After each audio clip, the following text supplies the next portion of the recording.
8 साल के इब्राहिम की आंखों से आंसू गिर रहे थे। उसका सफेद फर वाला बेस्ट फ्रेंड स्नोबॉल बिस्तर पर बेजान सा पड़ा था।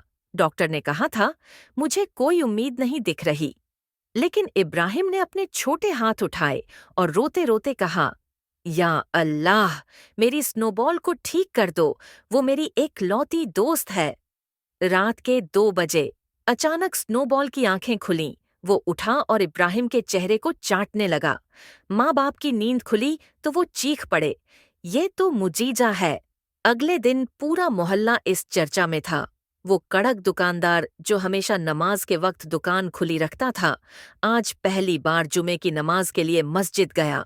और तब इब्राहिम ने अपनी डायरी में लिखा, आज मैंने जाना, अल्लाह की मेहरबानी छोटी छोटी दुआओं में छुपी होती है। आपके घर में भी कोई स्नोबॉल है? कमेंट में अपने पालतू जानवर का नाम लिख। अच्छी अच्छी कार्टून कहानियों के लिए मेरा चैनल सब्सक्राइब करें। चैनल का नाम है AZJ सिंधी।